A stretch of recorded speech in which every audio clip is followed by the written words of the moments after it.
Hello again.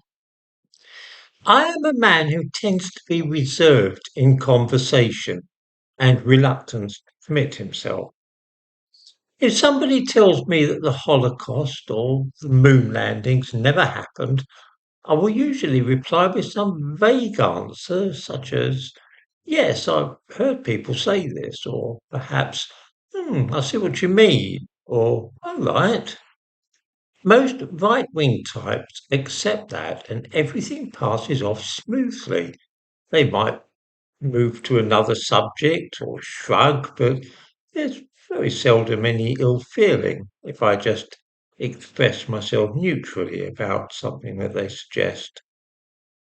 It is very different when speaking to anybody left wing. If such a person tells me that Israel is committing genocide, or that man-made global warming will destroy the planet, say, and I answer vaguely, then they swiftly become aggressive, as if sniffing out a heretic. For instance, if somebody says that Israel is committing genocide, and I just say, oh yeah, I've heard people say that, they quickly ask if I believe it's true, or am I a supporter of Israel? It's not enough to be neutral. One must join in the craze of the day or be seen as the enemy. You must actively criticize Israel or actively affirm support for the idea of man-made climate change. Otherwise, you will be viewed with suspicion.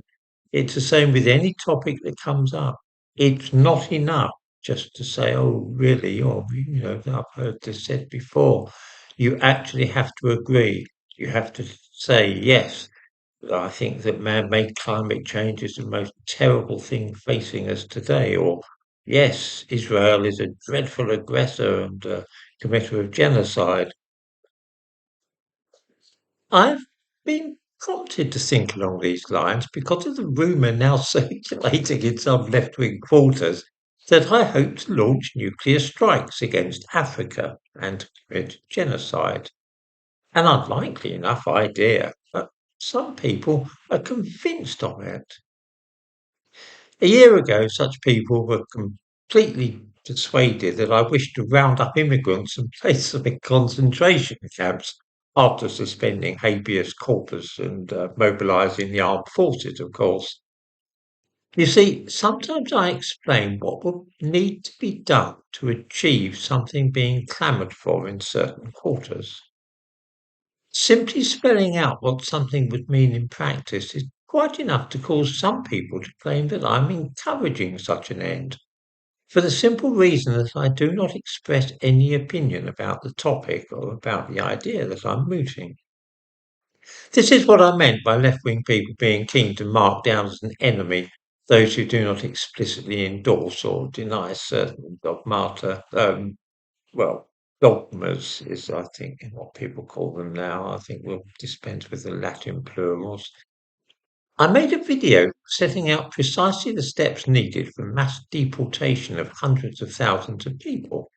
I explained precedents, such as internment in Northern Ireland and the arrest of all Germans in the country during World War One, and even gave a rough idea of how many soldiers would be needed for the job and so on.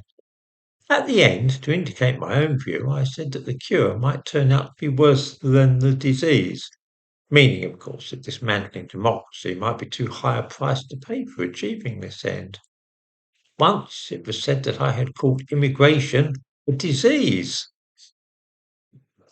Always, this is what it is like debating with the left.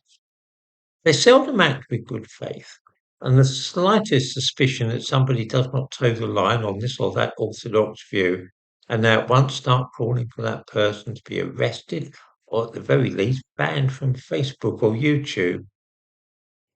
One really doesn't in general encounter the same level of vitriol on the right. There are certainly as many loopy right-wingers as there are mad left-wingers, but they're often more good-humoured about things and they can take a joke. The left are all too often po-faced and humourless, ready to take offence at anything. And it's for this reason that I do tend to avoid associating with left-wing types.